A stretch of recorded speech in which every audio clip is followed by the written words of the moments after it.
करती हूँ और नमन करती हूँ उस कुरुक्षेत्र की पावन धरा को जिसमें अनवरत योगेश्वर श्री कृष्ण की पवित्र गूंज गुंजायमान रहती थी।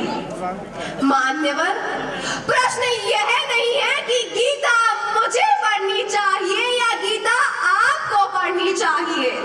प्रश्न तो यह है कि गीता किसे नहीं पढ़नी चाहिए।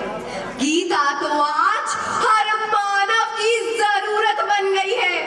आज का मानव नैतिक रूप से शक्तिहीन, चारित्रिक रूप से दिवालिया, धार्मिक रूप से अंधा, राजनीतिक रूप से मलिन और स्वैच्छिक मान मूल्यों के आंकड़ों में छिन्न भिन्न व वंदनीय अखंड भारत को खंड खंड कर रहा है।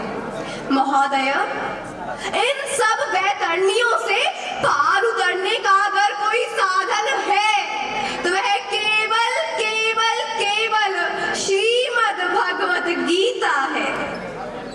मैं याद करती हूँ डॉक्टर APJ अब्दुल कलाम जी की वो पंक्तियां जिनका मानना था कि जब भी मैं हताश, निराश व उदास होता हूँ तब मैं गीता पढ़ता हूँ। ममतामयी, करुणामयी गीता को मैं जितना समझ पाई उसके अनुसार गीता तो हमारे हृदय का गीत है, राधा का मीत है और अर्जुन की सीख है जो जीवन में पल पल घटित होता आकर्षण है।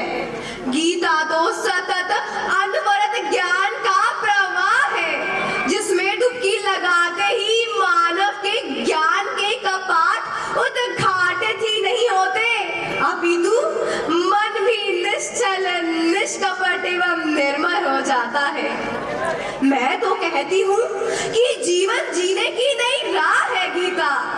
नहीं समझा नहीं जाना, नहीं समझा नहीं जाना तो मानव जीवन ही बेकार है। जान लिया आपने गीता के महत्व को तो मानव जीवन ही साकार है, तो मानव जीवन ही साकार है। मैं याद करती हूँ डॉक्टर APJ अब्दुल कलाम जी की वो पंक्तियां जिनमें वो कहते थे कि शायद ही ऐसा कोई धर्म ग्रंथ होगा जिसके लिए इतना लिखा गया हो। ऐसा क्या महत्वपूर्ण है गीता में कि समय समय पर और भी ज्यादा विशेष और मार्गदर्शी बनती जा रही है। तो मैं तो बस यही कहना चाहूंगी कि गीता तो उत्तर है हर प्रश्न का, कि गीता तो औषधि है हर रोग की। प्रिय श्रोतागण, मैंने कई लोगों के मुखारबिंद से सुना है कि गीता को पढ़ो, लिखो, समझो, लेकिन मेरा अपना मंतव्य यह है कि गीता के संग जियो। गीता को आज के परिप्रेक्ष्य में देखती हूँ तो गीता मुझे बड़ी प्रामाणिक नजर आती है। उस प्रतिकूल परिस्थिति, भयावह स्थिति एवं उस भयावह बीमारी कोरोना को जब मैं याद करती हूँ तो रूह कांप उठती है, आंखें नम हो जाती है। ऐसी भयावह बीमारी को देखकर हमारे अपने असंख्य लोग अपने मनोबल के गिर जाने पर अपने आप से हार गए। गीता आह्वान करती है, सच्चे विपत्ति जब आती है कायर को ही दहलाती है, शूरमा नहीं विचलित होते, क्षण भर नहीं धीरज खोते। मानव जब जोर लगाता है पत्थर पानी बन जाता है, पत्थर पानी बन जाता है।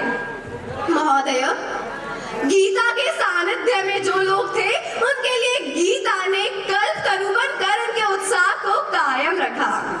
गीता में योगेश्वर श्री कृष्ण कहते हैं, उद्धरेत आत्मना आत्मानम न आत्मानम अवसादेत आत्मैव हयात्मनो बंधुर आत्मैव रिपुरात्मनः। श्रीमद् भगवत गीता में योगेश्वर श्री कृष्ण अर्जुन के मनोबल को बढ़ाते हुए कहते हैं, हे पार्थ, मानव अपने मन को उठाकर अपना उद्धार कर सकता है और अपने मन को गिराकर अपना पतन कर सकता है। मानव स्वयं का स्वयं मित्र और स्वयं का स्वयं शत्रु होता है, अर्थात हार और जीत तो मानव के स्वयं के हाथों में होती है।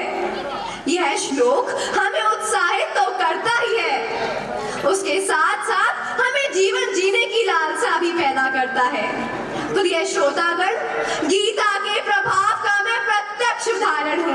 गीता के संसर्ग में आने से पूर्व मैं थी सामान्य में चंचल मना बालिका के रूप में पहचानी जाती थी।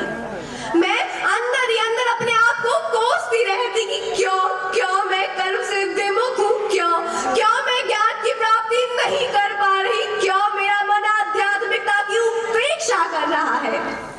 तब मेरे संस्कृत के अध्यापक ने मुझे गीता का वे श्लोक सुनाकर, कर्मण्येवाधिकारस्ते मा फलेषु कदाचन मा कर्म फल हेतुर्भू मा ते संगोस्त्व कर्मणि सुनाकर मुझे कर्म की ओर अग्रसर करते हुए सीख दी कि सोच मत साकार कर, अपने कर्मों से तू प्यार कर, मिलेगा तेरी मेहनत का फल, किसी और का ना तो इंतजार कर।